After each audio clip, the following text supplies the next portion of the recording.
আমার নামটা অনেকের পরে, আল্লাহর কসম আমার খুব খুশি হয়েছে। কারণ ওয়াজ মাহফিল থেকে, মাহফিলের পোস্টার থেকে, মাহফিলের ব্যানার থেকে যদি সঠিক শিক্ষা না যায়, মানুষ আর শিখবে কোত্থেকে? ভাইরাল হুজুর দেখলেই পোস্টারে বিশাল বড় নাম মুরব্বীদের উপর দিয়ে, এই বেয়াদবি অনেক মাহফিলের আয়োজকরা করেন, এই বেউসুলি অনেক মাহফিলের আয়োজকরা করেন।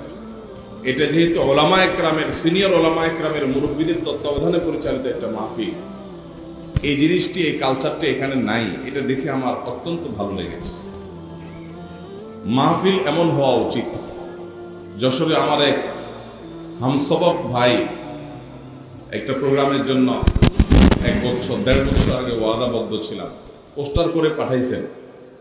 আমি যে উস্তাদের কাছে তহাবি শরীফ পড়েছি, তিরমিজি শরীফ পড়েছি, 2 নম্বরে উনি হলেন বিশেষ বক্তা, আর আমার নাম